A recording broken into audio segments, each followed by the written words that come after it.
Pour la troisième journée du championnat, on se déplace à Monaco. Monaco, champion de France en titre, qui a joué le Final Four de l'Euroleague la saison dernière. Donc c'est non seulement une des meilleures équipes françaises, mais c'est aussi une des meilleures équipes européennes.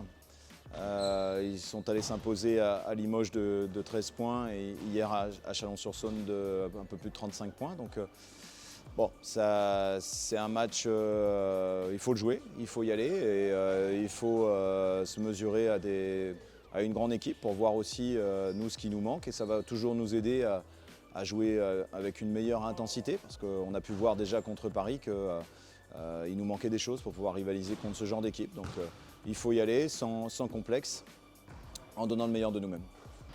Pour espérer, avant de parler d'exploit, il faut déjà tenter de rester dans le match le plus longtemps possible parce que c'est déjà essayer de rivaliser minute après minute.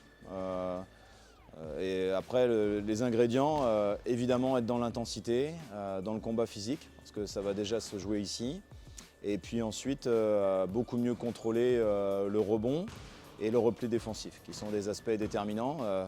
On a été dominé par Paris au rebond, ils en ont pris 15. Mais Monaco, à Limoges et à Chalon, c'est 16 et 17 rebonds offensifs sur les deux premiers matchs. Donc ça veut dire qu'il y a un gros chantier à ce niveau-là.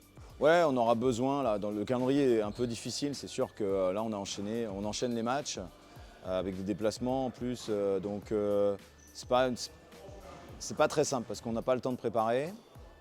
Bon, il faut trouver le positif, c'est que aussi pendant les matchs ça nous permet de progresser, de travailler, de nous mettre en situation, c'est que le début de saison. Mais on sera plutôt content, c'est vrai, de retrouver, déjà de donner un petit peu de repos aux garçons après le match de Monaco et puis d'avoir plusieurs jours pour pouvoir déjà, avant de parler de l'Asvel, déjà nous préparer et continuer d'améliorer notre jeu parce que ça c'est vraiment le sujet du moment. Ouais, là c'est difficile de dire parce qu'en plus Monaco a à peu près 15 joueurs donc on ne sait pas qui jouera, c'est toujours la même chose.